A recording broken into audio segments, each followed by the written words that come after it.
कोल्हापूर जिल्हाधिकारी कार्यालयातील शाहूजी सभागृहात महसूल विभागाचे अप्पर मुख्य सचिव विकास खारगे यांच्या अध्यक्षतेखाली महसूल विभागाची आढावा बैठक पार पडली।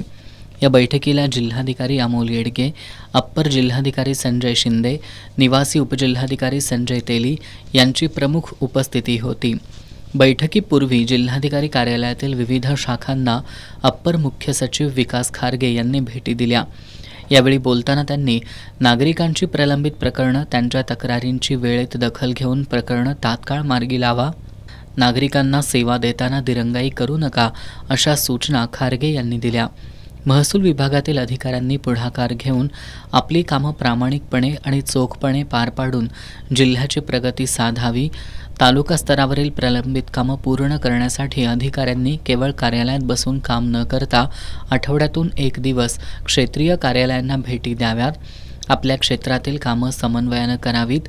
तालुकास्तरीय प्रलंबित प्रकरणं मार्गी लावण्यासाठी उपविभागीय अधिकाऱ्यांनी लक्ष द्यावं, अशा सूचनाही त्यांनी यावेळी दिल्या।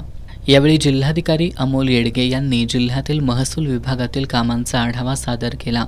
त्यांनी DV वाहन, पन्हाळगडाच्या जतन आणि संवर्धनासाठी निधीची मागणी केली।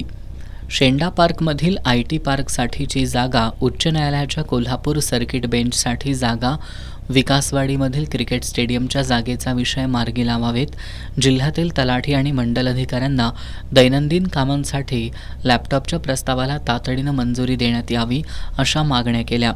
यावेळी मुद्रांक जिल्हाधिकारी बाबासाहेब वाघमोडे, जिल्हा अधीक्षक भूमी अभिलेख शिवाजी भोसले, उपजिल्हाधिकारी, उपविभागीय अधिकारी आणि तहसीलदार उपस्थित होते।